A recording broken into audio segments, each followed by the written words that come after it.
Joining us now for a conversation is TVK's General Secretary for Policy and Propaganda, Mr. KG Arunraj. So today, almost after 55 days since the unfortunate Karur tragedy, now TVK has had an indoor meeting. So is there any specific reason as to why this was decided to be an indoor meeting? See, let me be very clear. First, our leader wanted to meet people on the ground only. That was his initial preference, and this is what we planned.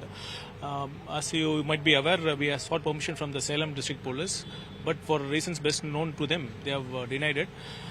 And at the same time, this process of finalizing the SOP has been going on for quite a long time. And this proposals, you might be aware, which was submitted to this Madras High Court.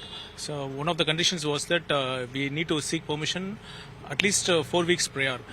This clearly is practically not feasible for a political party. For a party, meeting the people is their right, especially during election time. Seems to be very, very unreasonable. So we can't be waiting too long. So as an interim measure, we thought this will be an alternative arrangement. In fact, this has been, this has been forced upon us to have this kind of meeting. So do you mean to tell that until the final SOPs for political gatherings are out and until the TVK is able to obtain such permissions for rallies, then indoor meetings are the only way forward? As I had said earlier, we want to go to the ground. Our leader wants to go to the ground. That gives the real impact. This is what the people, our leader wants. That's also what the people also want. But so the SOP, we don't know when this SOP is going to be finalized, and this cannot be, DMK cannot be using this as a tactic to scuttle our People Connect programs.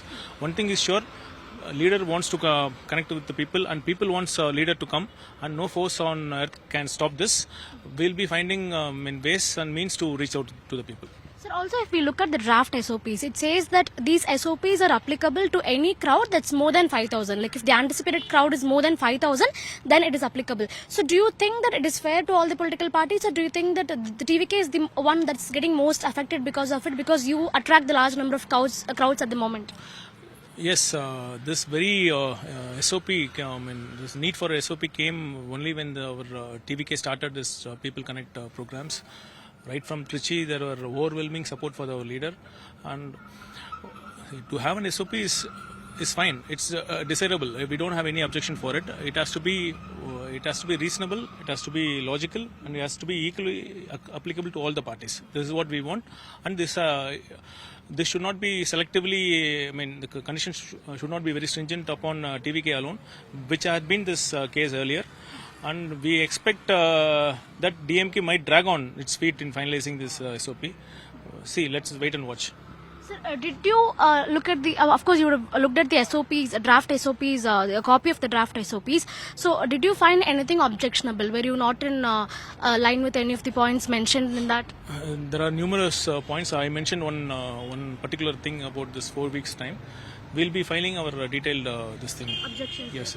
Sir, as far as Mr. Vijay's speech today is concerned, he is, he has made a scathing attack on the DMK, especially Chief Minister M.K. Stalin. He has told that the DMK calls the TVK as an immature crowd, as a crowd without an ideology and without principles. And Mr. Vijay seems to have given a reply to all those criticisms. So what do we make out of it? So is the TVK again and again reiterating that the contest is only between DMK and you?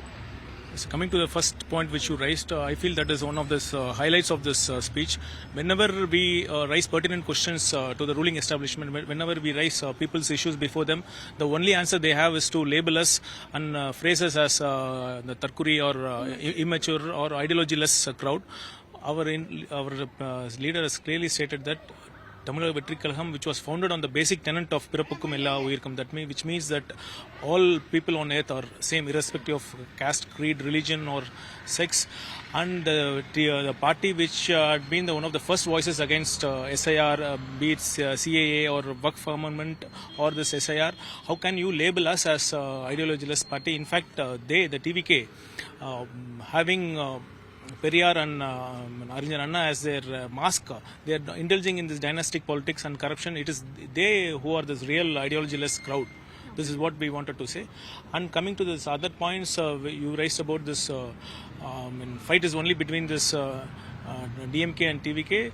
This statement is based on this fact, which is this crowd and the overwhelming support we are getting, and this only reflects the people's sentiments. Sir, we posed a question about Mr. Vijay's speech to the TMK about his rebuttal to the ideologyless crowd jibe. So the TMK says that the TVK is living in a hallucination. They have to come out of the hallucination, and that they think that everybody in this universe is conspiring against them, which is not the case. See, they are saying we are in a hallucination. In fact, they should come out of phobia. Okay, they are caught up in a TVK phobia. That's why they are finding ways and means to scuttle our this thing, and they are not having any effective answer, any sensible answer to all the issues we are raising, just labeling us as ideologyless crowd. In fact, one of their own MLA stated that we should not be referred to as this ideologyless crowd. And he also mentioned that we have to initiate conversations with us. I would like to answer him. If we start conversations with DMK cadres, in fact, they will be the first one to shift out of DMK. Yeah. Sir, also last 2-3 questions. Mr. Vijay also spoke about the potential manifesto of TVK. He told that all the households should have one minimum academic degree, and all of them should have a permanent housing and one motorcycle. So all these things, these will be part of the TVK's poll manifesto, is what Mr. Vijay told. So what is the messaging that Mr. Vijay is trying to put out by mentioning these things in his speech today? TVK is basically stands for welfare of the people, and Tamil Nadu has been historically a welfare state. We have been one of the pioneer state in providing all this people welfare schemes. And as mentioned by our leader, we are in the process of preparing a very people-centric and people-first manifesto. And this is only a glimpse which he had, a broad glimpse which he had enunciated today. Sir, also, what do you like to tell to the critics who call Mr. Vijay an actor? He has not become a full-time politician. He's, still he remains to be an actor. And in fact, Mr. Vijay himself referred to this particular point in his speech. He told that when MGR entered politics, he was called as an actor. He was slandered as an actor, and the same was happening to him. So, what is your response to all these critics who call him an actor? Only an actor. Who is disputing the fact that he was an actor? He was an actor. I am saying, I am very careful in my words. This last Jananayagan has been declared as his last film. He is no longer an actor. He has become a full-time politician. He had in his last one of this meeting has said that this is going to be his only job. Unlike this ruling leaders who are having actually in the name of politics, they are in fact acting and doing all this advertisement-oriented, all their behaviors are like that only. So there are speculations about alliance talks between the TVK and the Congress. So many speculations are going on, and in fact, the speculations are only getting more and more rife day after day. Is there anything like that happening? See, this second level talks, third level talks. Broadly, before answering to your question, one thing is certain: without TVK, there is no politics in Tamil Nadu. This is the current situation now, and with regard to alliance, our stand has been the same. There has been no change. We have declared BJP as our ideological rival and DMK as our political rival, and whoever is ready to accept our leadership, then we are open to them. And also in the last executive council meeting, our leader was declared as the CM face of our party, and which was reiterated during this general council meeting. This is what again people themselves resonated. Did the Congress express interest? Have they expressed interest? Because there are speculations of Rahul Gandhi and Mr. Vijay having a telephonic conversation, and the talks were political.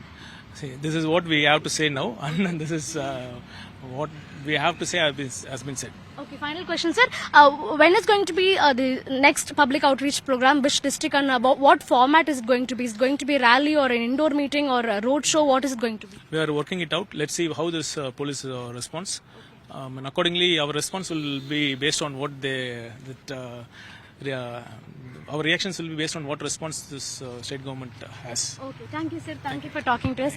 That is TVK's General Secretary KG Arunraj telling us that today Mr. Vijay made several things clear. He is not just an actor. He is a full-time politician, and the people of Tamil Nadu love him, for which they'll be making him the Chief Minister of Tamil Nadu in 2026. And he's also making it very clear that apart from DMK and BJP, the TVK is open to having an alliance with any other party which accepts Mr. Vijay as the CM face. This includes the Congress too, but he's not, opening up whether the Congress is in talks with the TVK at the moment. But let's wait and see how the political discourse unfolds.